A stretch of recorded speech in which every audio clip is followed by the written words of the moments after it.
Halo sobat, kita ketemu lagi. Kali ini ayo kita bahas terkait dengan Shutterstock kontributor. Siapa yang di sini masih penasaran dengan Shutterstock kontributor dan banyak karyanya yang enggak di approve? Mari kita bahas secara orang awam. Saya juga sama, beberapa kali memasukkan foto di Shutterstock kontributor, banyak sekali ditolak juga, dan saya masih penasaran bagaimana sih caranya bisa tembus Shutterstock kontributor. Ada dua foto saya waktu awal itu di approve oleh Shutterstock kontributor. Pertama saya menggunakan handphone, ya, ini menggunakan handphone saya kebetulan Redmi Note 9 Pro. Pada akhirnya saya mendapatkan saran dari teman bahwa kalau menggunakan handphone maka jangan sekali-sekali melakukan setting otomatis di sana. Ini adalah beberapa karya saya ditolak gara-gara out of focus, tidak fokus, dan ada grain, ada noise di sana, dan rata-rata sama masalahnya ada di situ. Saya menjadi penasaran di sana. Contoh ini saya kira bisa masuk di Shutterstock kontributor. Saya yakin ini bagus, ternyata ditolak juga. Kalau ini permasalahannya ada di trademark, ada mereknya. Ternyata saya baru tahu juga, saya orang awam di fotografi, tidak boleh menampilkan merek di dalam foto kita. Saya juga baru tahu. Ini juga sama, ini ada merek Reliat, ternyata juga nggak boleh. Saya baru tahu juga. Akhirnya saya benahi semua foto saya tidak menggunakan atau tidak menampilkan merek di sana. Foto-foto yang saya ambil selanjutnya itu banyak terkait dengan alam, terkait dengan makro atau close up. Ini saya foto close up, saya coba lagi, ternyata masih ada titik yang blur dan itu tidak diterima. Tetapi ini saya foto batu bata merah, malah diterima. Setelah saya zoom ternyata tidak ada semua fokus, maksudnya tidak ada blur atau tidak ada grain di sana sini. Ini foto kucing waktu bermain di halaman belakang rumah, itu juga diterima, di approve oleh Shutterstock kontributor. Ada lagi, ini tidak ada blur di sana sini, jadi sudah fokus. Bisa diperhatikan kalau kita zoom nanti, kita harus jeli juga di dalam karya kita. Sebelum kita upload, kita zoom sampai dekat, apakah di semua bagian di foto kita itu ada yang blur. Kalau ada yang blur, saya sarankan jangan diupload karena pasti ditolak. Ini foto mendung di sore hari, ini juga di approve juga, dan ini pengalaman menarik bagi saya sebagai orang awam di dalam fotografi. Saya menggunakan handphone dan bisa di approve. Kalau ini saya salah kirim, file, akhirnya ditolak karena filenya bukan ini sebenarnya, file foto saya. Ini foto habis panen, ada kata orang Jawa itu namanya gabah. Saya foto dan ternyata di approve juga. Nanti akan saya jelaskan bagaimana caranya foto memakai HP kentang, handphone kentang, itu bisa diterima di Shutterstock kontributor.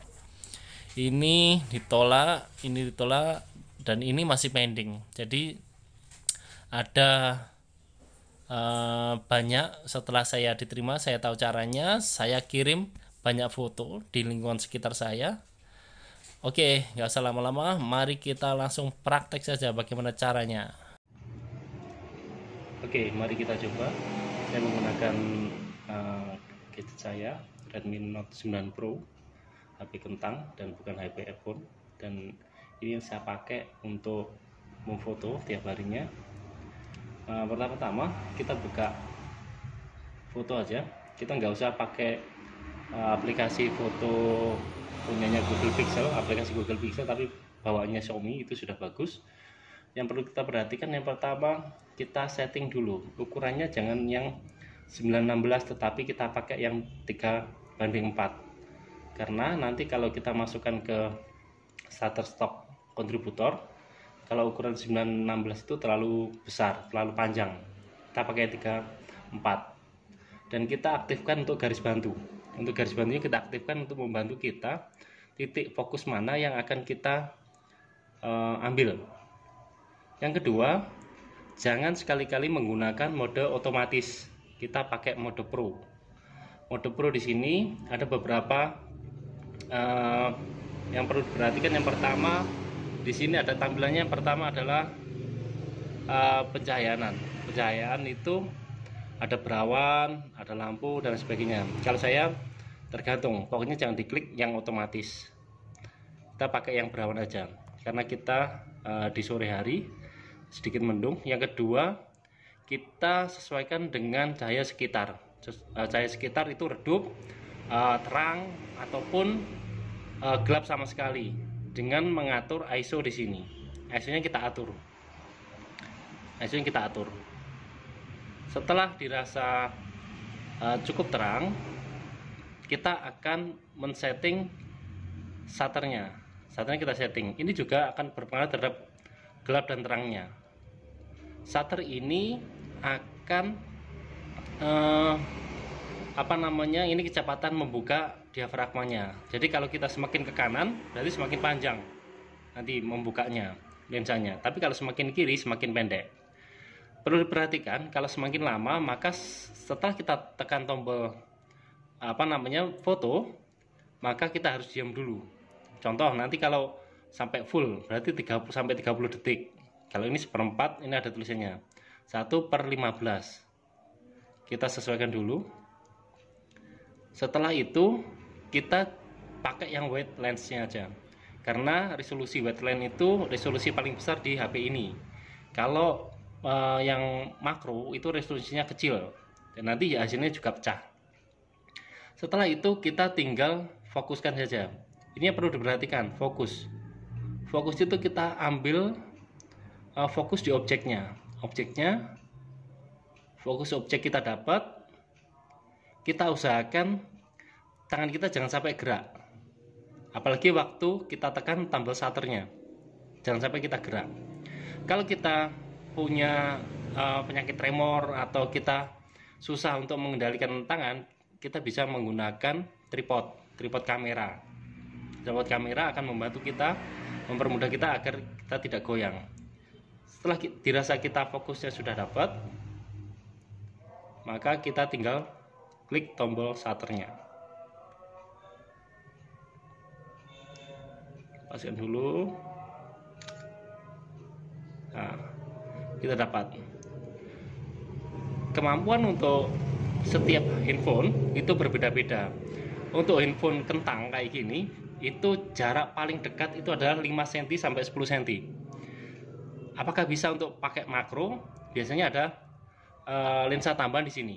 Untuk makronya ada lensa tambahan, tapi kita jarak 10 cm aja sudah bagus.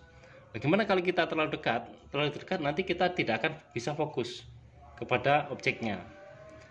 Yang perlu diperhatikan lagi adalah pengambilan gambar terbaik untuk kita mengambil gambar itu adalah di pagi dan sore hari. Itu jangan lupa. Kalau siang hari itu terlalu terik, kalau terlalu malam juga kita harus menggunakan pencahayaan yang lebih. Itu aja yang bisa saya sharing. Jangan lupa nanti akan ada video-video selanjutnya terkait dengan bagaimana cara mengambil gambar di luar ruangan dan dalam ruangan. Terima kasih.